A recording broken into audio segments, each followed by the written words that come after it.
यहाँ कुदरती रेशम से कपड़ा बनाया जा रहा है।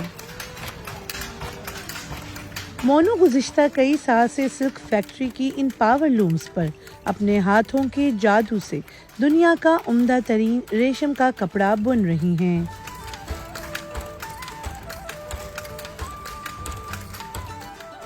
इस कारखाने में दीगर ख़वातीन भी इनके साथ कपड़ा बनाने में मशगूल हैं।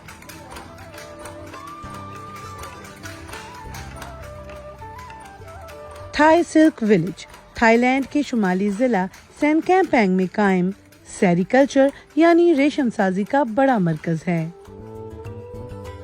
यहाँ रवायती तरीकों से रेशम तैयार किया जाता है। सेरीकल्चर के इब्तदाई मरहले में अंडों से लार्वा निकाला जाता है और इन्हें बड़े बड़े टोकरों में रखा जाता है। ये रेशम के कीड़े शीशम के पत्तों को बतौर खुराक हासिल करते रहते हैं और एक खास उम्र तक पहुंचकर रेशम बनाने के लिए तैयार हो जाते हैं।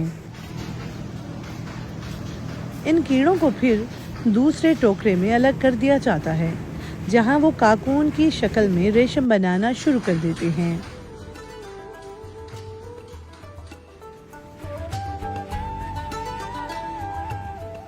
ये वो काकून है, इसके अंदर रेशम का कीड़ा होता है, जो अभी भी है। जिस कीड़े ने रेशम बनाना होता है वो ये पीले रंग का हो जाता है, जबकि दूसरा ये वाइट कलर का होता है। वाइट से बनेगा सूती का धागा और इससे बनेगा रेशम। मुनासिब हद तक रेशम जमा होने के बाद इन काकून को गर्म पानी में डालकर इनसे खाम रेशम को अलग किया जाता है और इससे रेशम का धागा बनाया जाता है।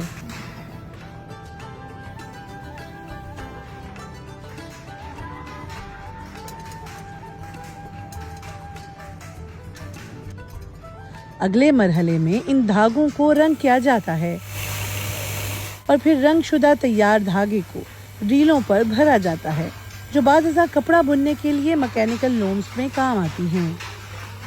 एक अंदाजे के मुताबिक थाईलैंड के देहातों में तकरीबन 20,000 से ज़ायद खानदान रेशम साजी की सनत से वाबस्ता हैं, जिनमें ज़्यादातर तादाद ख़वातीन की है, जो सेरीकल्चर के तमाम मराहिल में शरीक होती हैं और बआसानी अपना रोजगार कमाती हैं। दूसरी जानिब से ये कारोबार माहौल दोस्त भी है, जो लोगों को माहौल से जोड़ कर रखता है। यही वजह है कि दुनिया भर से बड़ी तादाद में सियाह इस देही जिंदगी में तैयार किए जाने वाले रेशम को देखने और खरीदने थाई सिल्क विलेज का रुख करते हैं। Afifa Nasrullah, DW Urdu, Sankamphaeng road, Thailand.